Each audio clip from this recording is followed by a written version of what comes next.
Si te sabes el TikTok. Baila. Versión 2025. Antes de comenzar, te podrías suscribir. Activa la campanita y dale like al video.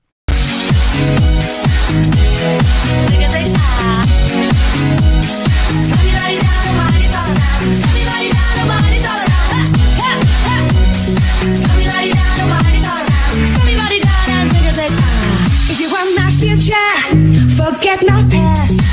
If you wanna get with me, better make it fast. Now don't go wasting my precious time. Get your act together, we could be just fine.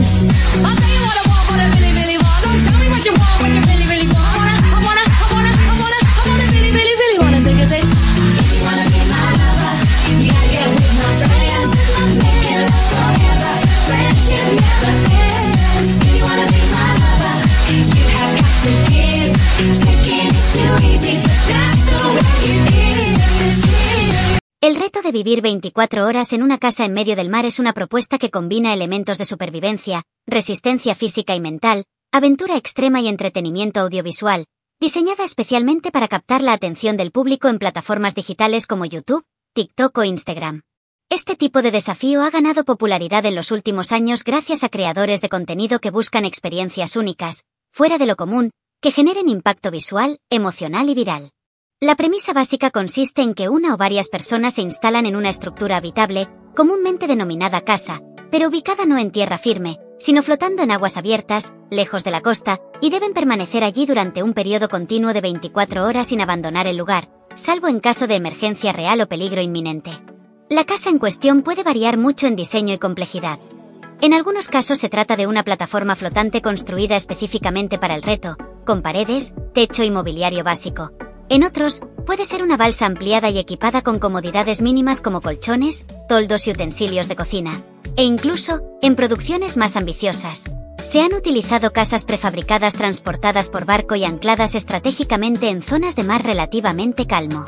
Lo esencial no es la sofisticación de la vivienda, sino el contraste entre lo cotidiano, el concepto de casa, asociado a seguridad, comodidad y estabilidad, y el entorno hostil, cambiante e impredecible del mar abierto. Los objetivos de este reto son múltiples. En primer lugar, se busca poner a prueba la capacidad de los participantes para adaptarse a condiciones adversas. El movimiento constante de las olas, el viento, la exposición al sol o al frío nocturno, la humedad persistente y la imposibilidad de escapar fácilmente del entorno. En segundo lugar, se convierte en una experiencia de entretenimiento tanto para quienes lo viven como para quienes lo observan, ya que durante esas 24 horas se suelen realizar actividades diversas. Cocinar con recursos limitados, dormir en una superficie inestable, jugar retos internos, conversar sobre experiencias personales, o simplemente intentar mantener la calma mientras el entorno se mueve bajo sus pies. También hay un componente psicológico importante. El aislamiento, la sensación de vulnerabilidad, el miedo a lo desconocido o la ansiedad por el paso del tiempo pueden convertirse en los verdaderos antagonistas del reto, más que el mar en sí. Por último, desde el punto de vista del creador de contenido, el reto está pensado para generar material audiovisual atractivo, emocional y compartible, con momentos de tensión, risa, sorpresa o incluso miedo, que mantengan al espectador enganchado hasta el final. Sin embargo, este tipo de experiencia no está exenta de riesgos y dificultades reales. El mar es un entorno natural poderoso e impredecible, y aunque se elija un día con buen clima, las condiciones pueden cambiar rápidamente. Las olas pueden volverse más fuertes, el viento puede aumentar, o puede aparecer niebla, lluvia o corrientes inesperadas. El movimiento constante de la estructura puede provocar mareos, náuseas o dificultad para conciliar el sueño, lo que agota rápidamente a los participantes. Además, estar en medio del mar implica cierto grado de aislamiento. No hay tiendas cercanas, ni vecinos, ni servicios de emergencia accesibles de inmediato. Esto exige una preparación logística minuciosa. ¿Cómo se lleva el agua potable? ¿Dónde se guardan los alimentos? ¿Cómo se va al baño? ¿Cómo se mantiene la energía para cámaras, luces o dispositivos? Muchos resuelven estos problemas con neveras portátiles, generadores solares o de gasolina, baños químicos y hasta drones que entregan suministros adicionales. También está el tema de la seguridad personal. El riesgo de caer al agua es real, especialmente de noche o durante una tormenta, y en algunas regiones existe la posibilidad, aunque remota, de encuentros con fauna marina como tiburones o medusas. Por eso, cualquier intento serio de replicar este reto debe incluir medidas de seguridad como chalecos salvavidas visibles y accesibles en todo momento, sistemas de comunicación de emergencia como radios VHF o teléfonos satelitales, anclajes sólidos que eviten que la estructura se desplace peligrosamente, y la presencia de un equipo de apoyo en una embarcación cercana, monitoreando constantemente la situación. Este tipo de reto se ha vuelto popular porque rompe con los esquemas tradicionales de los desafíos virales. Mientras muchos retos se realizan en lugares urbanos, supermercados, bosques o playas, este lleva la experiencia a un entorno que pocos han vivido. Una vivienda suspendida sobre el agua, sin tierra a la vista, donde el horizonte es infinito y el sonido del mar es la única banda sonora constante. Tiene un aire de fantasía, casi cinematográfico, como si los participantes fueran náufragos modernos en una isla flotante o personajes de una película de aventuras. Además, genera una conexión emocional fuerte con el público, que puede empatizar con la incomodidad, reírse de los momentos cómicos o sentir tensión durante las escenas de peligro o incertidumbre. Creadores de contenido han experimentado con versiones similares, aunque no siempre exactamente en mar abierto ni durante 24 horas completas, pero sí con la esencia de permanecer en un entorno acuático inestable por un periodo prolongado. También existen ejemplos en el mundo real, como hoteles flotantes o atracciones turísticas en Tailandia, Maldivas o Noruega, donde los visitantes pagan por dormir en cabañas sobre el agua, aunque en esos casos las condiciones son mucho más controladas y cómodas que en un reto extremo. Si alguien está considerando intentar este reto, es fundamental hacerlo con una planificación exhaustiva y nunca de forma improvisada.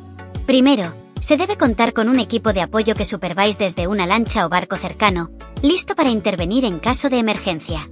Segundo, es indispensable revisar las condiciones climáticas y marítimas con varios días de anticipación, y tener un plan de contingencia si el clima cambia.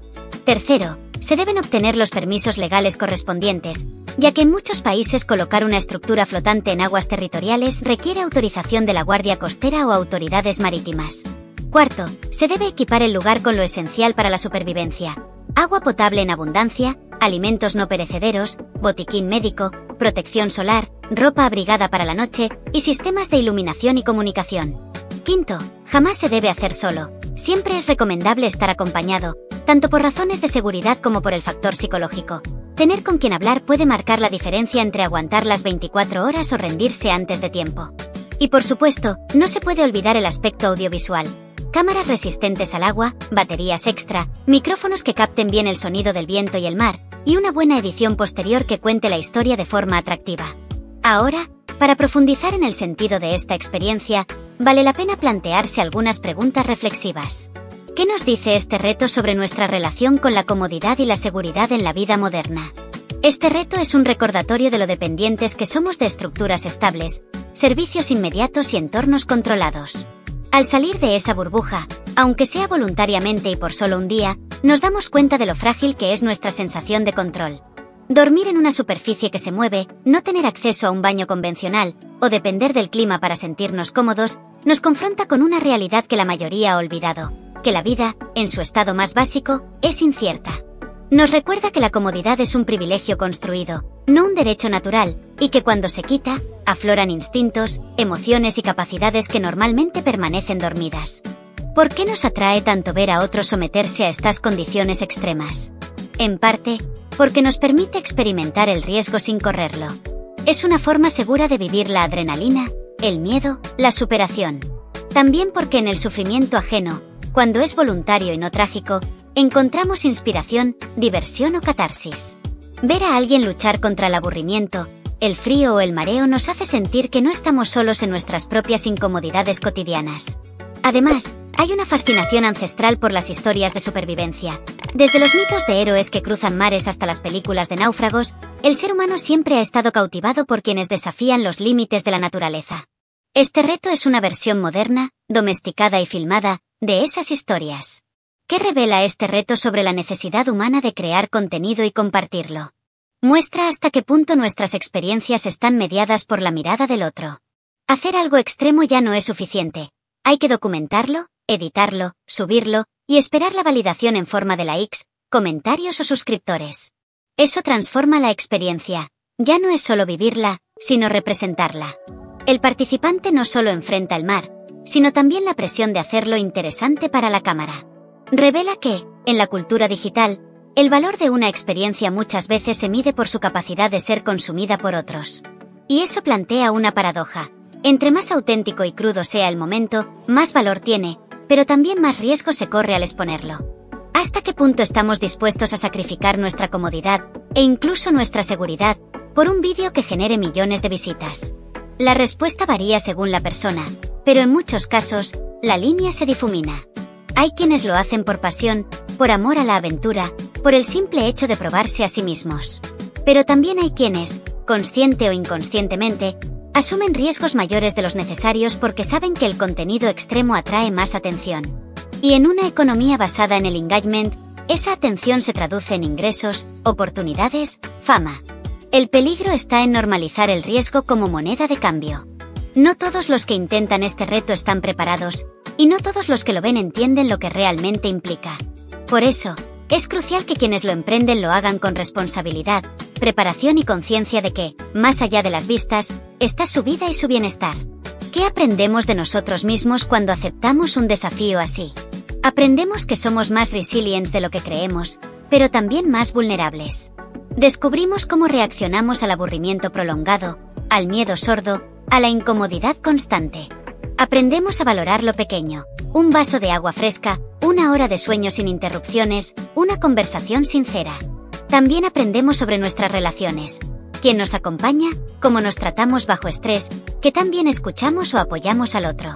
Y, sobre todo, aprendemos que la mente es tan importante como el cuerpo. Muchas veces, lo que nos hace rendirnos no es el cansancio físico, sino la voz interna que dice esto no tiene sentido. ¿Para qué lo hago? Ya fue suficiente. Callar esa voz, aunque sea por un día, es una victoria en sí misma. ¿Sería este reto igual de significativo si nadie lo viera?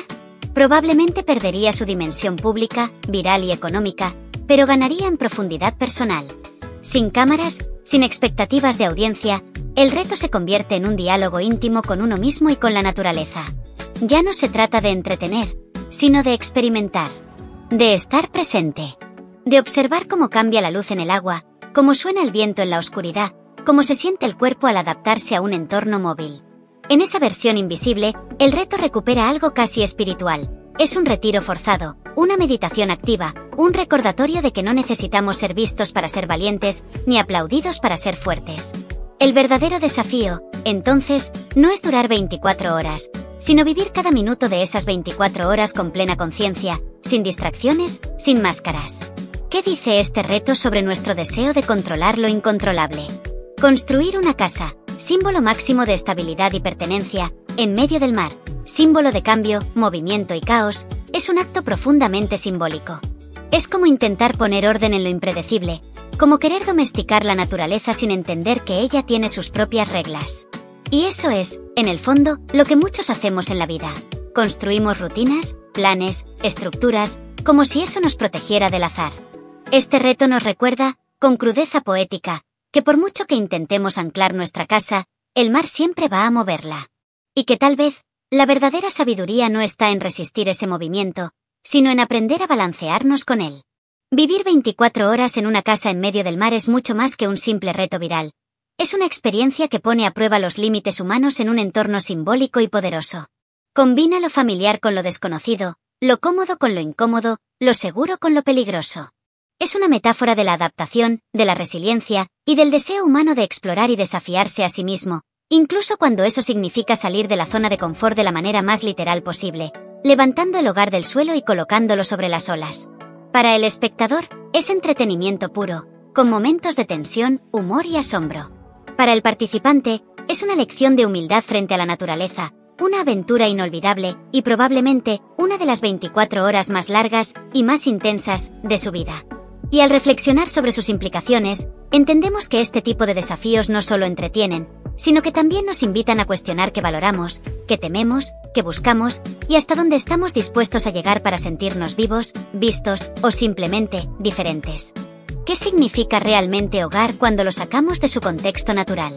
Cuando trasladamos la idea de hogar, ese lugar asociado a estabilidad, pertenencia y protección, a un entorno tan inestable como el mar, descubrimos que el hogar no es solo un lugar físico, sino un estado mental.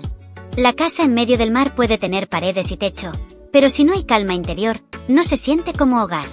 Esto nos lleva a entender que el verdadero hogar no depende del suelo firme bajo los pies, sino de la capacidad de sentirnos seguros, acompañados y en paz, incluso cuando todo a nuestro alrededor se mueve. El reto revela que el hogar puede construirse en cualquier parte, siempre que llevemos con nosotros la serenidad y los vínculos que lo hacen significativo. ¿Por qué sentimos la necesidad de probar nuestros límites en entornos extremos? Probar nuestros límites es una forma de conocernos. En la rutina diaria, rara vez enfrentamos situaciones que nos obliguen a descubrir cuánto aguantamos, cómo reaccionamos al miedo o qué tan fuerte es nuestra voluntad. Un entorno extremo como el mar abierto actúa como un espejo acelerado. En pocas horas, nos muestra facetas de nosotros mismos que podrían tardar años en revelarse en la vida cotidiana. Además, hay una dimensión simbólica. Al superar lo difícil, sentimos que recuperamos el control sobre nuestras vidas, que no somos solo pasajeros, sino protagonistas capaces de navegar, literal y metafóricamente, por aguas turbulentas. ¿Qué nos dice este reto sobre nuestra relación con la naturaleza en la era digital? Nos dice que, aunque vivimos inmersos en pantallas, algoritmos y entornos artificiales, seguimos sintiendo una atracción profunda por lo natural, lo salvaje, lo no domesticado. El reto es una especie de reconciliación forzada. Nos saca de la burbuja tecnológica y nos coloca frente a fuerzas que no pueden ser pausadas, evitadas ni ignoradas. El mar no se adapta a nuestro ritmo, nosotros debemos adaptarnos al suyo. En ese choque, redescubrimos una humildad olvidada, que somos parte de algo mucho más grande, y que por más avances que tengamos, la naturaleza sigue dictando las reglas. También nos recuerda que la tecnología, en lugar de separarnos de la naturaleza, puede ser un puente para volver a conectar con ella, siempre que la usemos con respeto y conciencia. ¿Qué valor tiene el aburrimiento en una experiencia como esta? En un mundo acostumbrado a la sobreestimulación constante, el aburrimiento es casi un tabú. Pero en este reto, el aburrimiento aparece como un maestro silencioso. Cuando no hay redes sociales, notificaciones ni distracciones, el aburrimiento nos obliga a mirar hacia adentro. Nos enfrenta con nuestros pensamientos, con nuestras emociones sin filtro, con la lentitud del tiempo. Y en esa aparente nada, ocurren cosas profundas, ideas que surgen, memorias que regresan, decisiones que maduran. El aburrimiento, lejos de ser un enemigo, se convierte en un aliado para la introspección. Quien logra soportarlo, o mejor aún, abrazarlo, descubre que no necesita entretenimiento externo para sentirse vivo, basta con estar presente. ¿Hasta qué punto el reto pierde autenticidad al convertirse en contenido para redes? La autenticidad no se pierde por el hecho de grabar, sino por la intención con la que se hace. Si el objetivo principal es impresionar, viralizar o cumplir con un guión de entretenimiento, entonces sí, la experiencia se vuelve una performance. Pero sí, aún grabando, el participante permite que los momentos incómodos, vulnerables o poco fotogénicos se muestren, la autenticidad permanece. El verdadero riesgo no es la cámara, sino la edición, que se elige mostrar y que se omite. Un reto honesto incluye los silencios, los errores, los miedos no resueltos. Y es precisamente eso, la imperfección, lo que conecta de verdad con el espectador. La autenticidad no está en no grabar, sino en no fingir. ¿Qué aprendemos sobre el valor del tiempo cuando lo vivimos sin relojes ni horarios? Cuando no hay horarios que cumplir, ni pantallas que marquen el paso de los minutos, el tiempo se siente diferente. Puede volverse eterno o fugaz, dependiendo del estado de ánimo. En el mar, sin referentes urbanos, el tiempo se mide en cambios de luz, en el hambre, en el cansancio, en el movimiento de las olas. Esto nos enseña que el tiempo no es solo una medida mecánica, sino una experiencia subjetiva, moldeada por nuestro entorno y nuestras emociones. También nos invita a cuestionar la tiranía del reloj en la vida moderna. ¿Realmente necesitamos medir cada minuto? ¿O podríamos vivir con un ritmo más orgánico, más humano, más conectado con los ciclos naturales? ¿Qué revela este reto sobre la soledad y la necesidad de compañía? Estar en medio del mar, aunque sea acompañado, puede generar una sensación de soledad existencial. Uno se siente pequeño, aislado, frente a la inmensidad.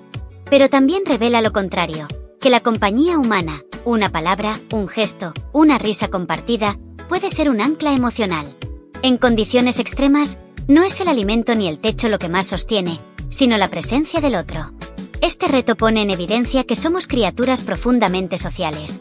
Incluso en los entornos más hostiles, lo que más nos salva es saber que no estamos solos. Y si estamos solos, aprendemos a dialogar con nosotros mismos, a ser nuestra propia compañía, lo cual también es una forma de fortaleza. ¿Qué nos enseña sobre la diferencia entre necesidad y deseo? En medio del mar, con recursos limitados, uno rápidamente distingue lo esencial de lo superfluo. Un vaso de agua fresca deja de ser un detalle y se convierte en un lujo vital. Un momento de silencio compartido puede valer más que cualquier entretenimiento digital. Este reto nos obliga a depurar. ¿Qué necesito realmente para estar bien? ¿Qué deseos confundo con necesidades? Al regresar a la vida cotidiana, muchos participantes dicen apreciar más las pequeñas cosas. Una cama firme, un baño con ducha, un abrazo, porque han experimentado su ausencia. Es una lección de minimalismo existencial, que la felicidad no está en tener más, sino en reconocer lo que ya basta. ¿Cómo cambia nuestra percepción del peligro cuando lo elegimos voluntariamente? Cuando el peligro es impuesto, genera miedo, resistencia, trauma. Pero cuando es elegido, como en este reto, se transforma en desafío, en juego, en aprendizaje. Eso no lo hace menos real, pero sí más manejable emocionalmente. La clave está en el sentido de agencia. Yo decidí estar aquí, yo puedo pedir ayuda, yo tengo un plan B. Eso cambia radicalmente la forma en que el cerebro procesa la amenaza. En lugar de entrar en pánico, entra en estado de alerta creativa. Nos enseña que no es el peligro en sí lo que nos paraliza, sino la sensación de impotencia frente a él. Y que, cuando recuperamos el control de la decisión, hasta lo peligroso puede convertirse en fuente de crecimiento. ¿Qué dejaría de tener sentido si este reto se volviera común, normal, repetido? Si todos lo hicieran, perdería su valor como experiencia límite, como acto de excepción. Su fuerza está en lo raro, en lo extremo, en lo que pocos se atreven a hacer. Si se volviera una actividad turística masiva o un reto obligado en redes, se convertiría en una rutina disfrazada de aventura. Perdería su capacidad de sorprender, de confrontar, de transformar. Porque lo que realmente importa no es el lugar, sino lo que ese lugar despierta en nosotros cuando lo vivimos con intensidad y conciencia. La magia no está en la casa flotante, sino en el hecho de que decidimos salir de lo conocido para encontrarnos a nosotros mismos. Y eso, por definición, no puede ser masivo ni repetitivo. Tiene que ser Déjanos íntimo, tus respuestas personal, a las siguientes único. encuestas en los comentarios. Y no olvides suscribirte al canal.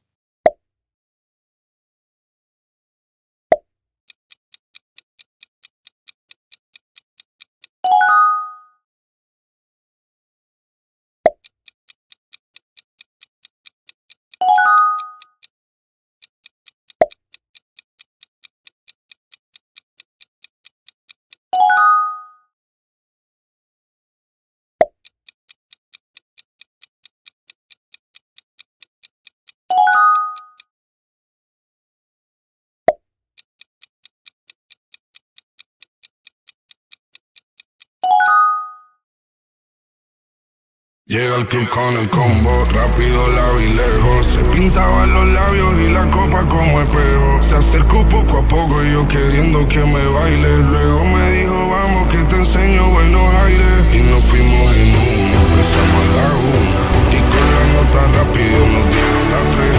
Perreamos toda la noche y nos dormimos a las 10. Ando rezando la Dios para repetirlo otra vez. Y nos fuimos en una, empezamos a la 1. Y con la nota rápido nos dieron las 3. Perreamos toda la noche y nos dormimos a las 10. Ando rezando la Dios para repetirlo otra vez, otra vez, otra vez, otra vez, otra vez.